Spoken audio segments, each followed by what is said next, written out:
Arahato Samma Sambuddhassa. Namo tassa bhagavato Arahato Samma Sambuddhassa. Namo tassa bhagavato Arahato Samma Sambuddhassa. Okay, good morning, everybody.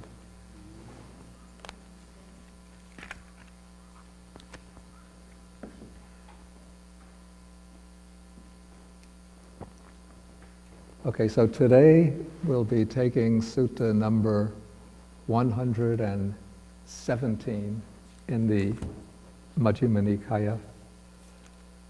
This is called Mahācchattarisaka Sutta, which means the discourse or sutta on the Great 40. And why it's called the Great 40, that we see when we get to the end of the sutta.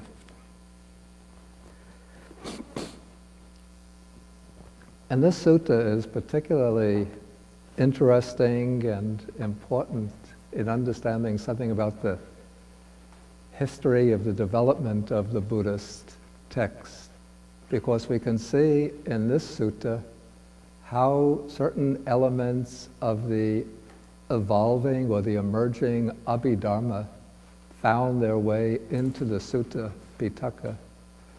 And then there have been comparative studies done between the Pali version of this sutta, the version preserved in the Chinese Majjhima Agama, and then some Tibetan counterparts with versions of the sutta preserved in the Tibetan language.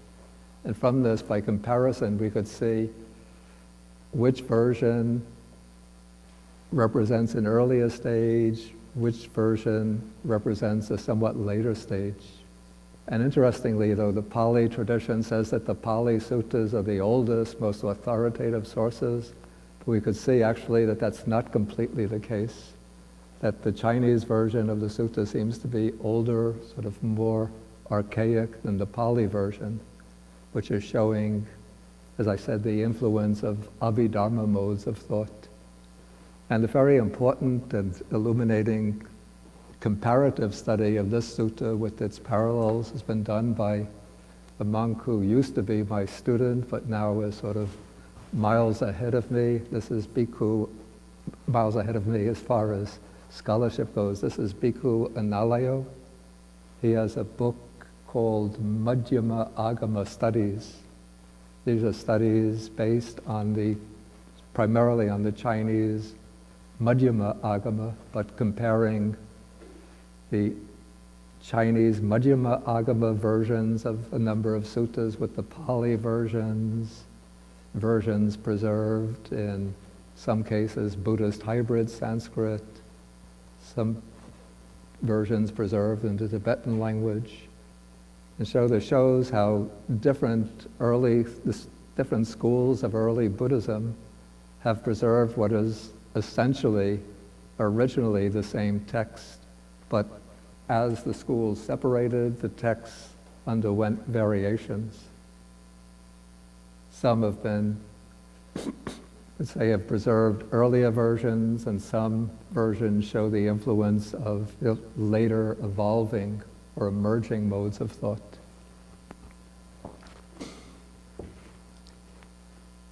Okay, so let us go directly into the sutta.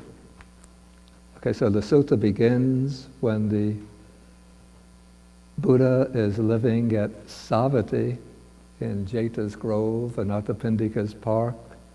He calls the attention of the monks, and then he says, "Monks or bhikkhus, I shall teach you noble right concentration with its supports and its requisites. Listen and attend closely." And then the Buddha raises the question, what is noble right concentration with its supports and its requisites? And it turns out that the supports and requisites of noble right concentration are right view, right intention, right speech, right action, right livelihood, right effort, and right mindfulness. So to these, the enumeration of these factors from right view to right mindfulness give you some indication of what's being expounded here? Exactly. It's the Noble Eightfold Path, but it's now being presented from a somewhat different perspective.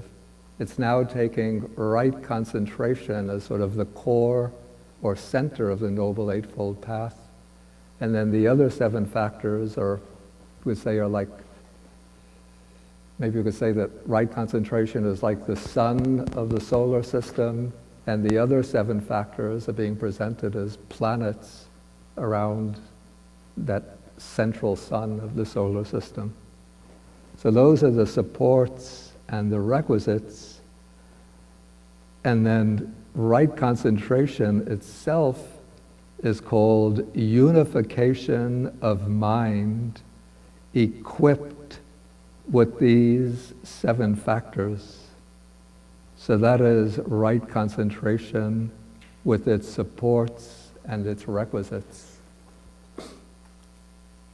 So here we're having a somewhat different perspective on the path than we get from some of the other sutras, which speak about how right view arises first. From right view comes right intention, then right speech, right action, right livelihood, culminating in right concentration. But here we are dealing with the experience that emerges, that occurs when right concentration has reached a certain peak of development, peak of maturity, and the other 7 factors are not superseded or surmounted, but they are present along with right concentration.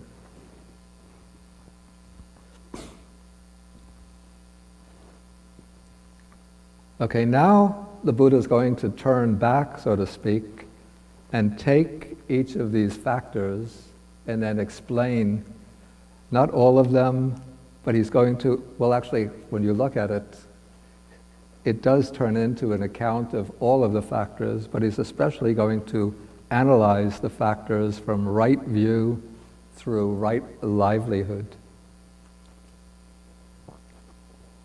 Okay, so now we start with right view. And so the Buddha says that right view comes first, or right view is called pubangama. I think that would be the Pali word that's used here.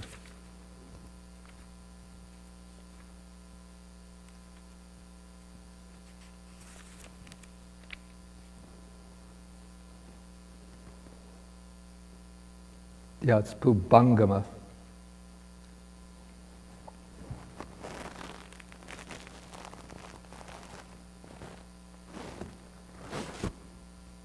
I just write that word.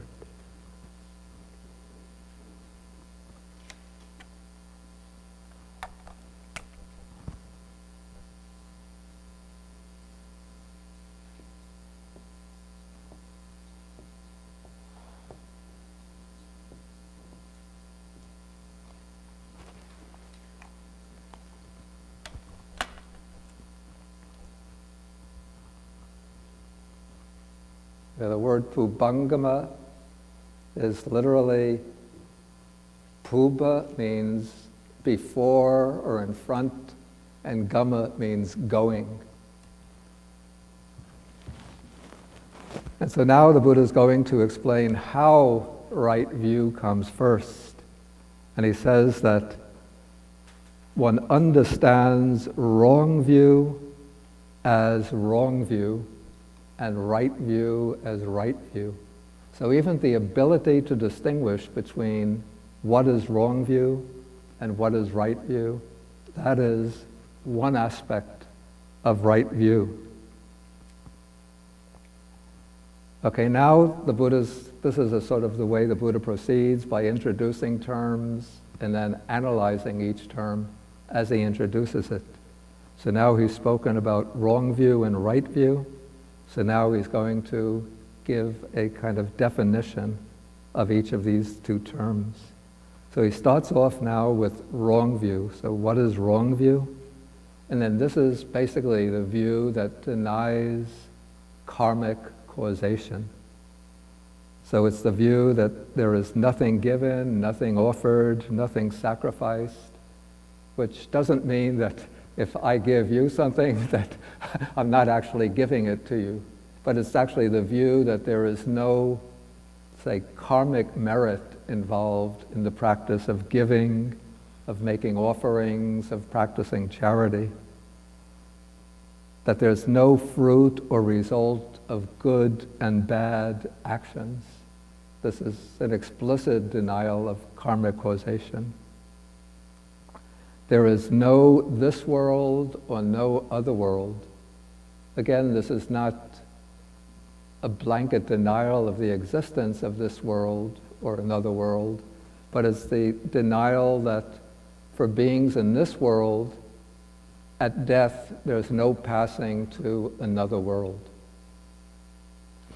That there's no mother, no father. Again, it's not a denial that people are born from their parents, but it's saying that there's no merit in providing for the well-being of one's parents, that we have no obligation to look after our parents. It's a kind of view that everybody should just take care of themselves and not even look after the people who have made the greatest sacrifices for oneself, one's own parents. No beings who are reborn spontaneously. This is the denial that there are beings reborn in other planes of existence who arise just through a spontaneous type of birth.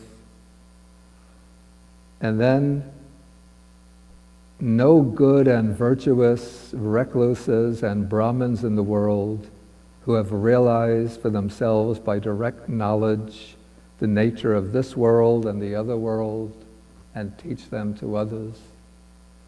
So this would be the view of those who look upon, the ascetics who have renounced the world, who are quite commonplace in ancient India, and thinking that they're just fools, they're missing out on the enjoyment of life.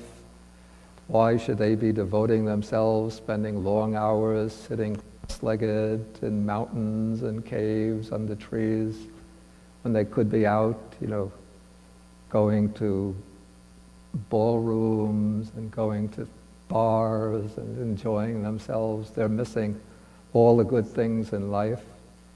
And they go out preaching and teaching, and they're just deluding people, misleading them with all of their religious nonsense. So this is all grouped together under this heading of wrong view. Okay, now we come to the really sort of interesting part of the sutta. Is it the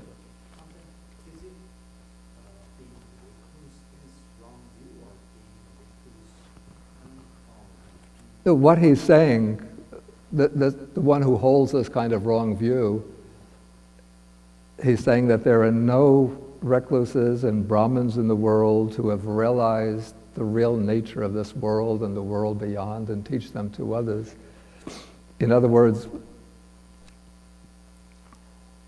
he's saying that, of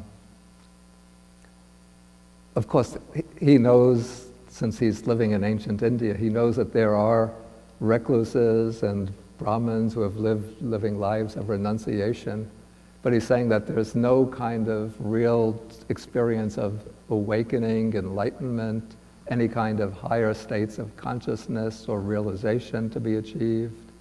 And so when these ascetics claim that they've reached some kind of enlightenment, some kind of spiritual liberation, and are teaching about this to others, he says that they're just talking nonsense.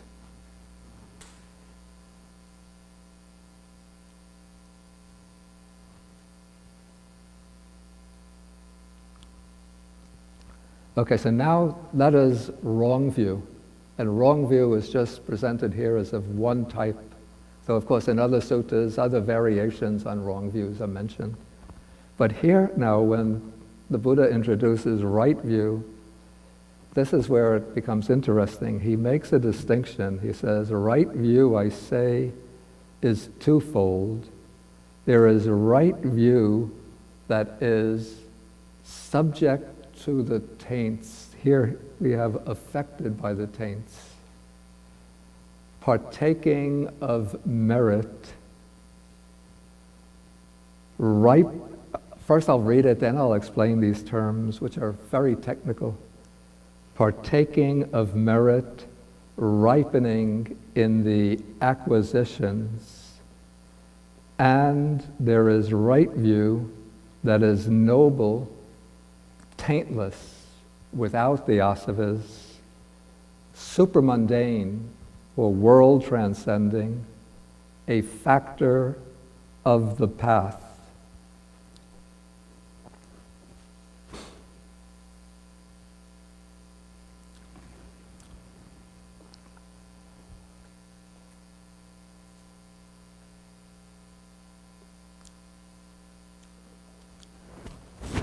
Okay, so first let's take these terms.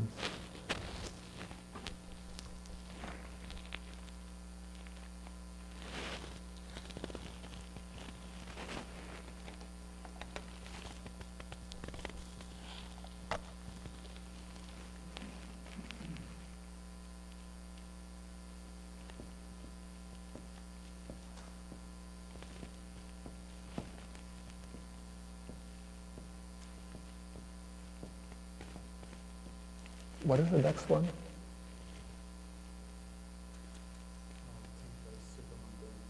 No.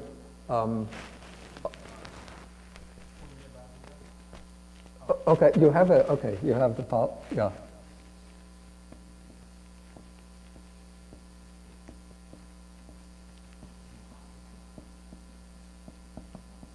And then the next is ripening in the acquisitions. Is that it?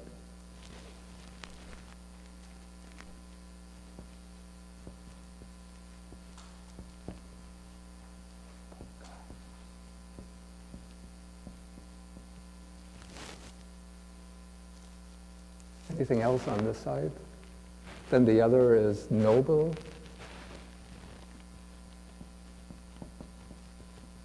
And supramundane, is that the next? And a factor of the path, is that the next? Taintless, right. Oh, Arya comes first. It doesn't matter.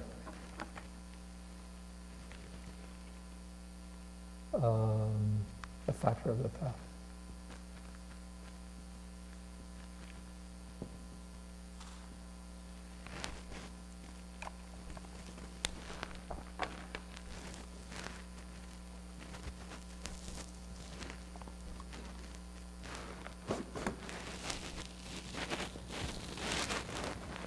Okay, now in the suttas that occur almost everywhere else within the Pali Canon, in the Sutta Pitaka, when the Buddha is explaining the Noble Eightfold Path, he explains, defines right view simply as the right view of, well, sometimes outside the context of the Noble Eightfold Path, when the Buddha speaks about right view, he speaks about the right view as given here. That's called the right view that's affected by the taints. That is the view that there is what is given, what is offered, what is sacrificed. There is fruit and result of good and bad actions. There is this world and the other world. There is mother and father. There are beings who are spontaneously reborn. There are in the world good and virtuous recluses and Brahmins who have realized for themselves by direct knowledge the nature of this world and the other world and teach them to others. So we find that kind of right view usually explained under the heading of the 10 types of good karma. For example, in Sutta number 41 of the Majjhima Nikaya, where the Buddha is explaining the 10 courses of wholesome karma. When he comes to right view is explained in this way. But when the Buddha is speaking about the right view of the Noble Eightfold Path, then he defines it as the knowledge of suffering, of the origin of suffering, of the cessation of suffering, and of the path leading to the cessation of suffering. And in the context of the Noble Eightfold Path, no distinction is made about whether that right view is mundane or supramundane. It's just explained simply and directly as part of the path leading to the cessation of suffering. But here we see a distinction is made between the right view with taints that partakes of merit. That is, this is the right view that leads to the acquisition of good karma that will promote a favorable or happy state of rebirth. And it's the right view which is said to be ripening in the acquisitions. That's upaddi vepaka. And what is meant by the acquisitions here is the 5 aggregates. So this type of right view leads back into samsara. It's not the view that leads to liberation, directly to liberation. But it's the right view on the side of merit. It's a right view that will lead one to good fortune, a fortunate rebirth and fortunate circumstances within the cycle of rebirths.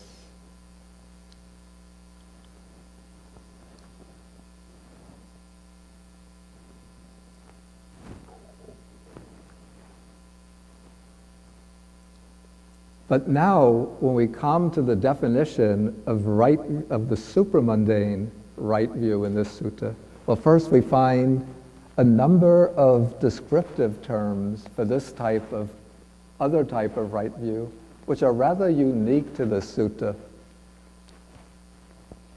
The word Arya is not particularly unique, but elsewhere in the suttas, when the word anasava is used, it's used to describe the attainment of the arahat. So it's from the normal sutta standpoint, it's only the arahant who is called anasava, because what marks the achievement of arhatship is the elimination or the eradication of the asavas.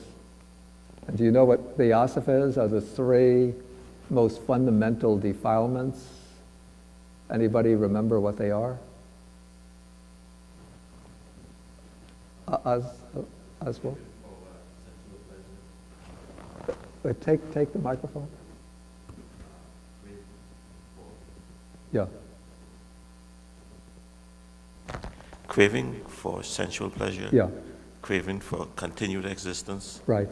And ignorance. Right, very good. Okay, so it's craving for sensual pleasures, or the asava of sensuality, the craving for continued existence, called the bhavasava, and it's the asava of ignorance.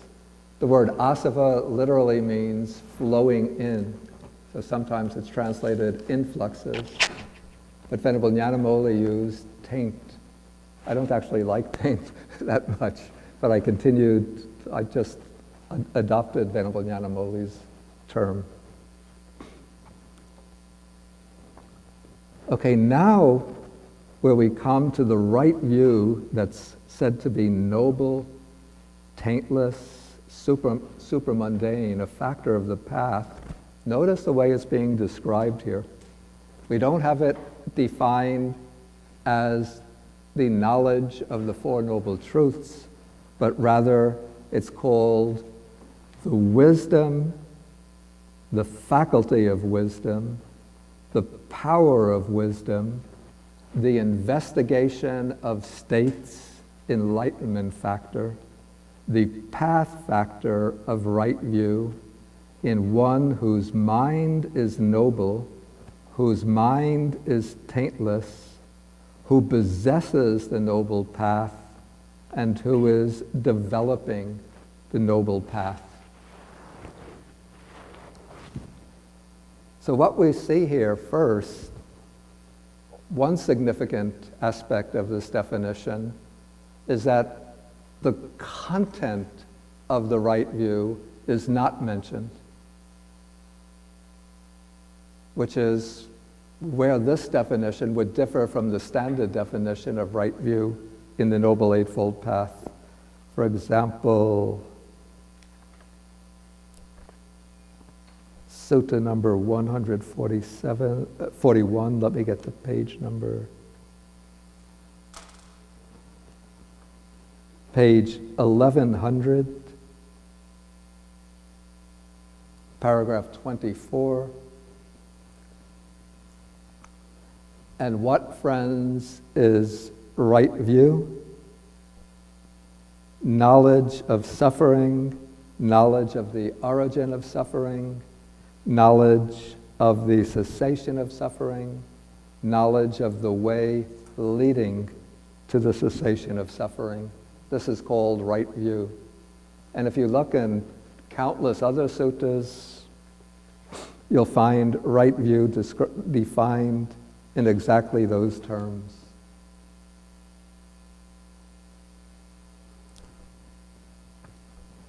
Okay, so here, the content of right view is not explicitly mentioned, but rather right view is being defined, we call this psychologically, in terms of a particular mental factor. And it's being identified with the mental factor of, we call this panya, or wisdom. And that it's not only explicitly identified with wisdom, but what is done in defining this type of right view is to take a number of synonyms for wisdom that occur in other contexts and group them all together under this definition of right view of this transcendent, world transcendent, or supramundane right view. So we have the faculty of wisdom. You probably have come across the 5 spiritual faculties.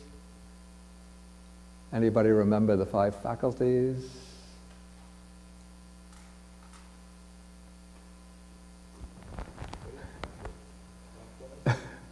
Who's speaking? Oh, you were speaking. Okay, then take the microphone. Sort of, Have to get them in the right order also. faith, energy, mindfulness, concentration, and wisdom. Right, okay, so it's faith, energy or effort, mindfulness, concentration, and wisdom. And so here, the text is taking the faculty of wisdom and making it a synonym of this world-transcending, noble right view. Then we have 5 powers. The 5 powers are, by name, they're the same as the 5 faculties. And so we're taking the power of wisdom and putting it under right view. Then we have 7 factors of enlightenment. Anybody want to try the 7?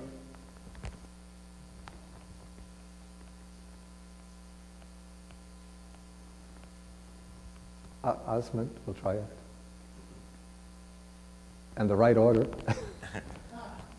Mindfulness, Yeah, investigation of states, yeah, energy, yeah, joy, yeah. concentration, relaxation, or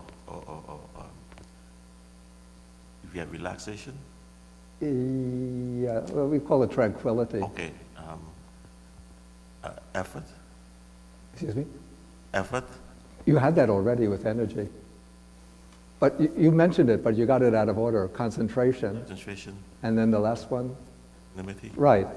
Okay, so it's mindfulness, investigation of phenomena or states, energy, joy or rapture, tranquility, concentration, equanimity.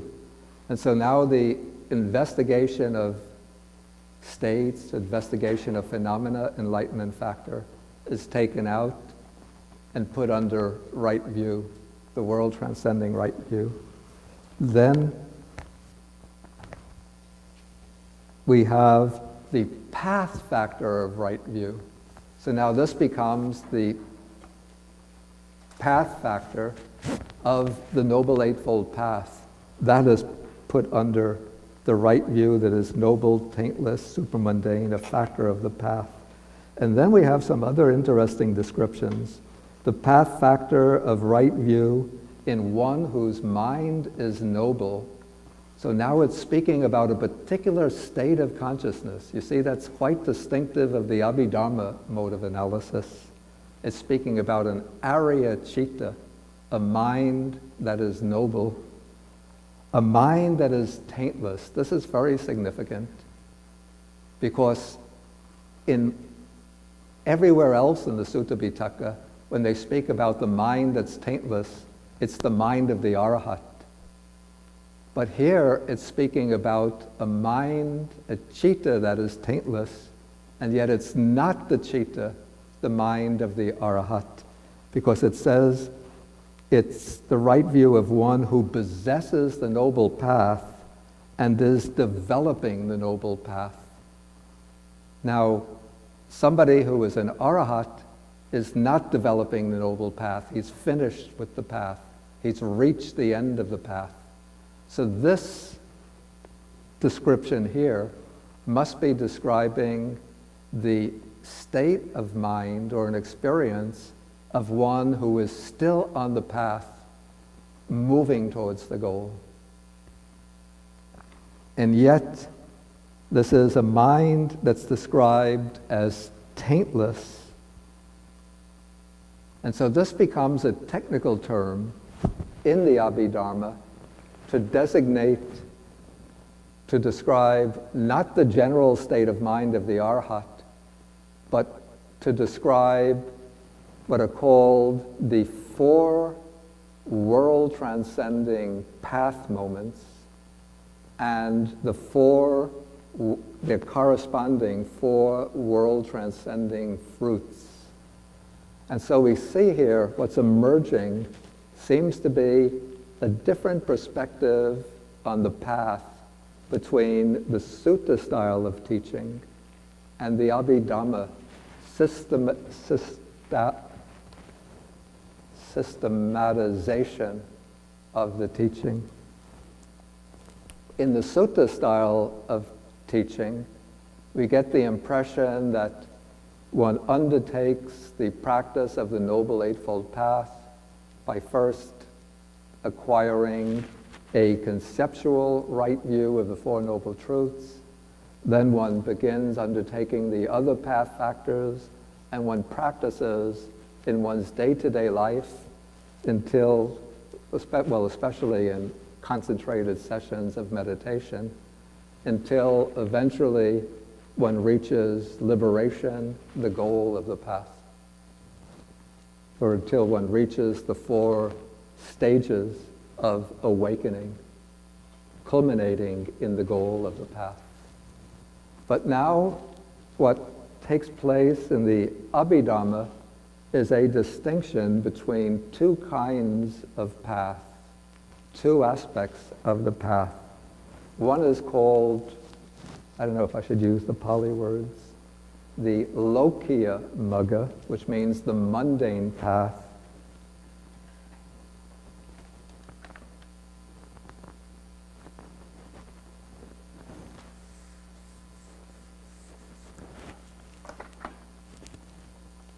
For people who are relatively new to this class, I have to say this is a bit technical. But we've been studying these suttas now for 4 or 5 years. So I think those who have been coming regularly are ready for this level of teaching. Okay, so we have a distinction between what's called the Lokiya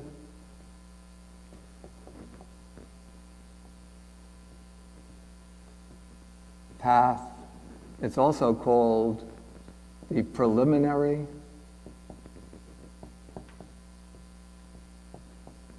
or preparatory path.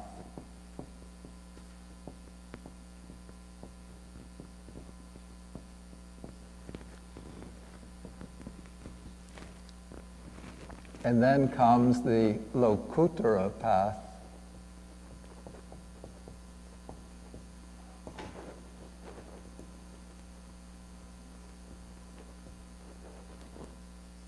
This means the world transcending path.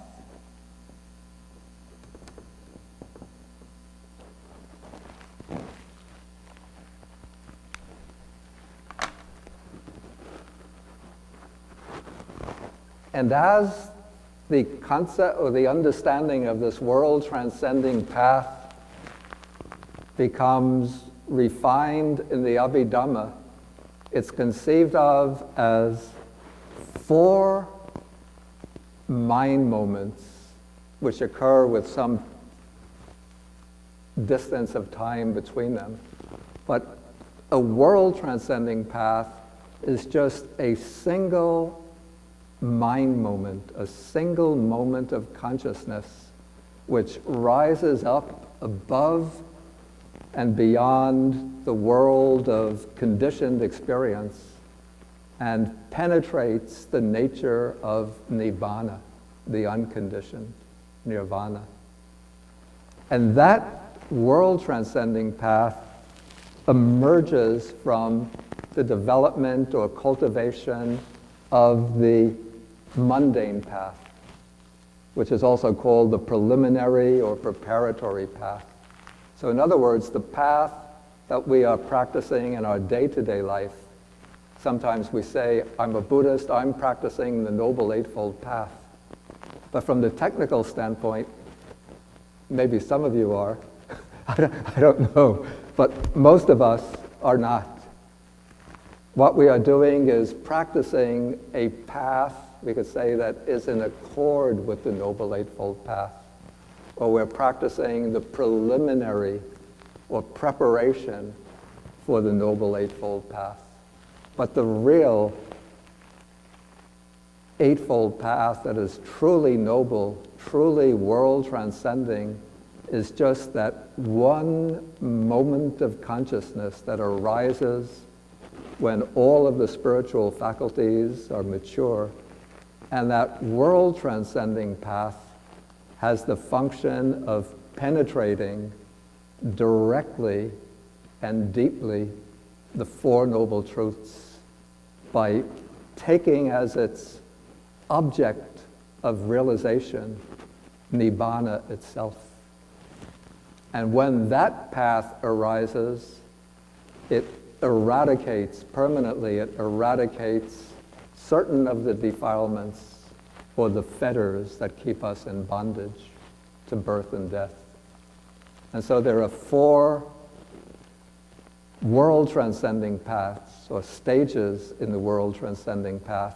Each one eradicates a certain layer of defilements until when one gets to the 4th world transcending path, it eradicates all the remaining defilements. And so those world transcending paths, those are called, going from the lowest to the highest, the path of stream entry, the path of the once returner, the path of the non-returner, the path of arhatship. And then each path, each of these moments of consciousness that constitutes the path is followed by its fruition. The fruition is also a state of consciousness in which one experiences momentarily the bliss of liberation from the particular defilements that have been eradicated by that path. And now that state of consciousness that is called the world transcending path, that is described as taintless, anasava, and noble.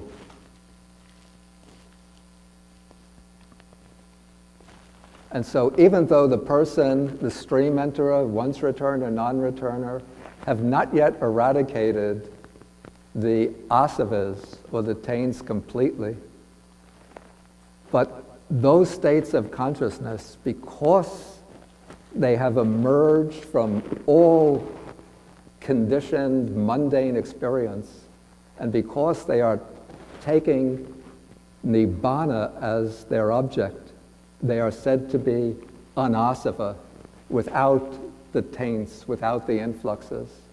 Even though, say, the stream enterer will go through that experience, come down, as a stream enterer, he still has sensual desire, still has the craving for more existence, still has some ignorance.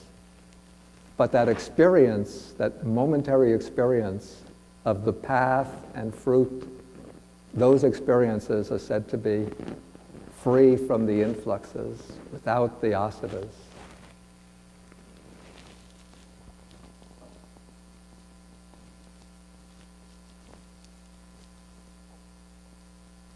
Okay, and so this right view, now, if we go back to the opening statement of the Buddha, he's saying that noble right concentration, with its supports and its requisites, is unification of mind equipped with these 7 factors.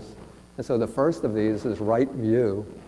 And so now we see that what is being spoken of as the noble right concentration would be the concentration in that experience of the world transcending path, and the right view accompanying that right concentration, that will be the right view that is called noble, taintless, supermundane, a factor of the path.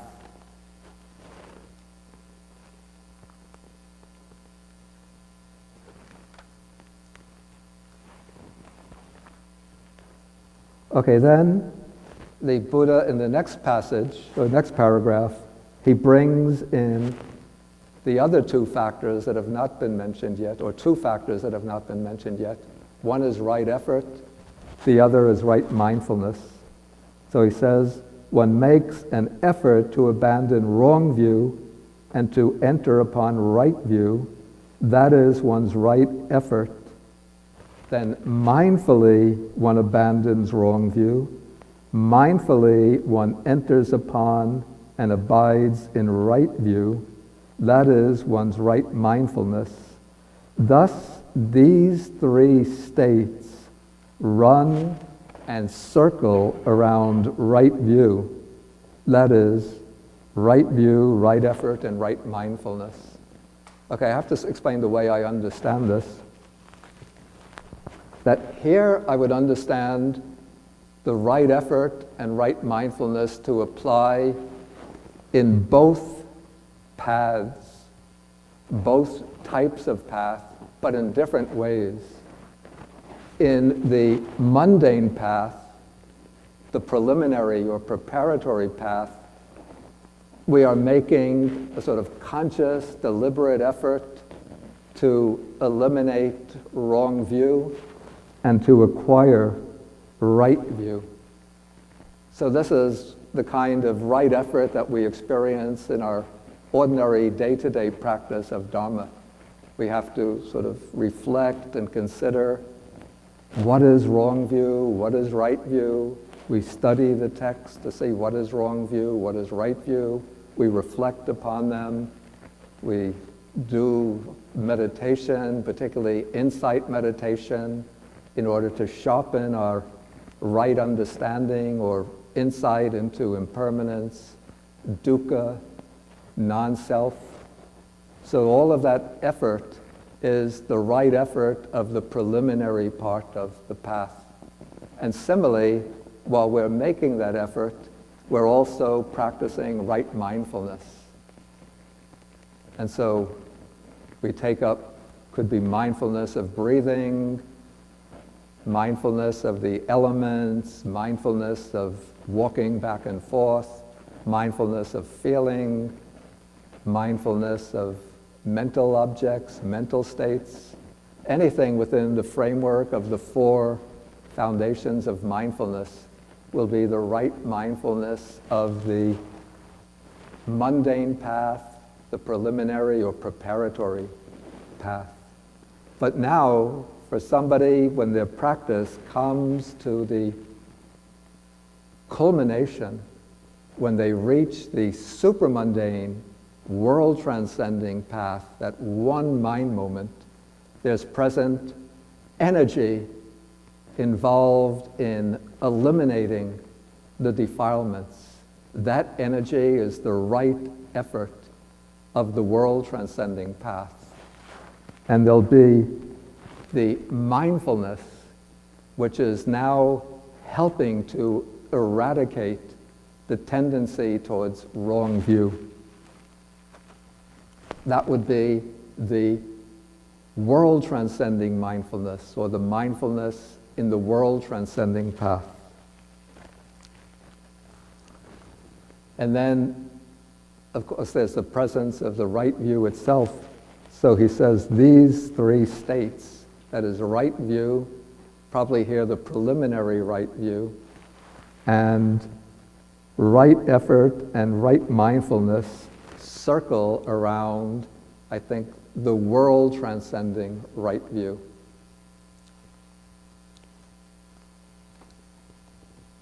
And now I want to show you something interesting, and then I'll open up the floor for discussion. First, I want to read Venerable Analayo in that study of the Sutta on the Great 40. He's provided a translation of the Chinese version of the sutta.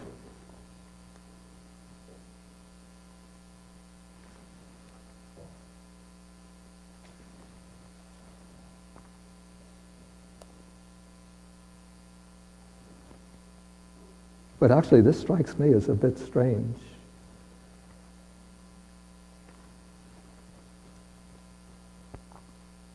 Okay, the Chinese version, the way he translates it, he says,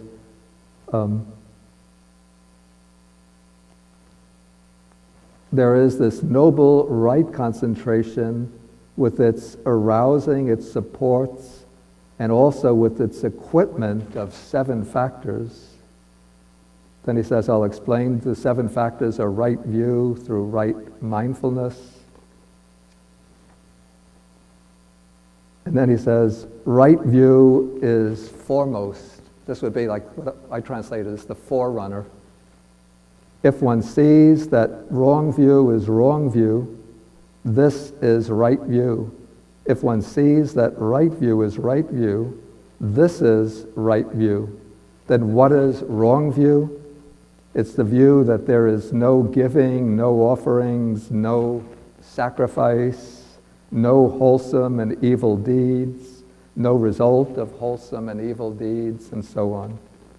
But then he says, what is right view? It's the view that there is giving, there are offerings, there is sacrifice, there are wholesome and evil deeds. There is this world and another world, there's obligation towards father and mother and so on. But that is it, and I have to say, this doesn't strike me as very satisfactory, because it's stopping with the mundane right view, just the right view of karma and its results, whereas this has to be a right view that goes along with the noble right concentration. In this way, I would have to say now that the Pali version is superior, even though it shows traces of later developments. I'll have to write to Venerable Analayo. I don't think he pointed that out. But this is what I found of interest. This is from the second book of the Abhidharma Pitaka. The book is called the Vibhanga. It's translated into English as the Book of Analysis. It's published by the Pali Text Society. And what the Book of Analysis does, it takes each of the major categories or doctrinal themes of the suttas, and then it presents each topic from 2 points of view. One is called the sutta point of view, the other is called the Abhidharma point of view. And so one chapter, chapter 11, is the analysis of the Noble Eightfold Path. The earlier chapters deal with the 5 aggregates, the 12 sense bases, the 18 elements, 4 noble